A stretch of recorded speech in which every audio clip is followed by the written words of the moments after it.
ተሰጥተናል። አልጋው ቁምሳጥን ሌሎች ናቸው። በጣም ያው ያየን ነው እየተጓዝን ነው። ተመለሽ ይጓዛል አልተመለስም ሊሆን አውቃለሁ።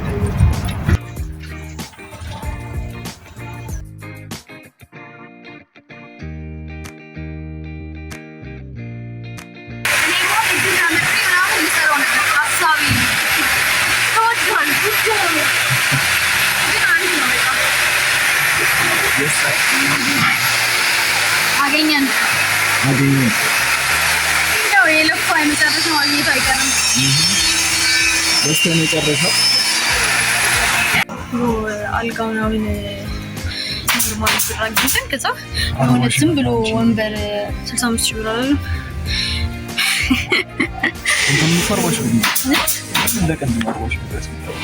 ይሻላል። ቢያንስ ቁም ሳጥን ነው እኮ ወንበሮቹ ማለት ነው። 3-4 ሶፊዝ ነው እና በቃ ጥንጥ ናቸው።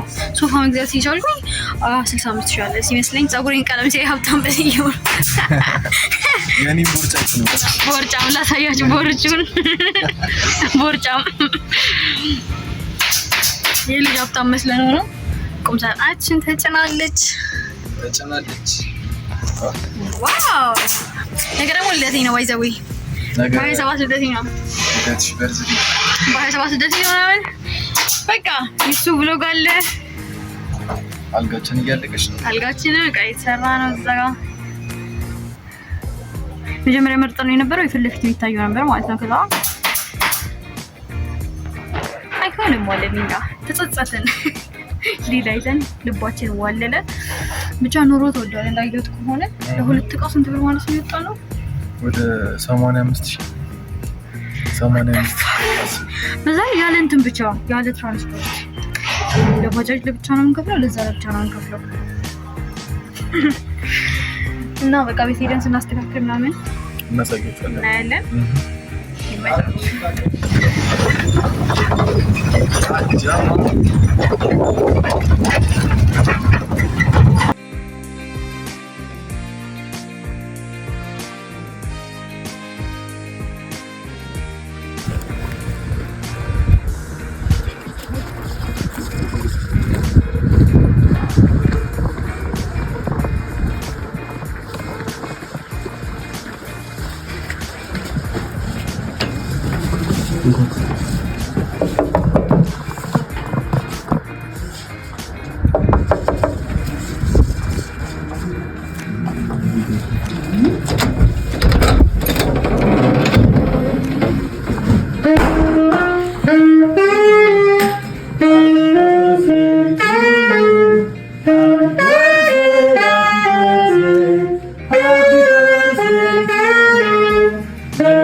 ልደቷ ነው እንደምታዩት። በቃ ካልወጣም ብላ አስቸግራል።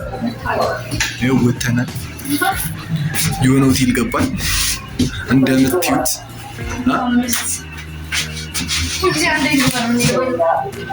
ምንድን ነው ፊት ይነካል? ካሜራው ምንድን ነው? ምንድን ነው ነገር አድርገህ ፊት ይንተልት ማለት የፊት ለፊት ቀርቡ ነው ወይ ስታምሪ ምትተብሽ ነው የዚህ ጣፋጭ ወይ እሺ። ይኸው እንደምታዩት ኪኒ መሰለ ሩም ገብተናል። ማታ ጫማ ግዛች 500 ይሄ የኛ ሩም ኤቭሪዴይ ከኛ ውጭ ማንም አይገባበትም። ሀቢብቲ እስኪ ዙሪ መክፈት አልችልም።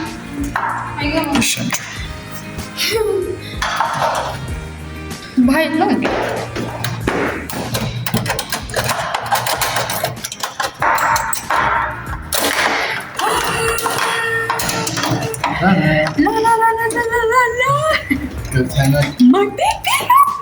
ቤቴን ይመስለኝ ባይዛዊ ይኸው በረንዳው አቡ ይመቸን። ቤታችን ይመስላል።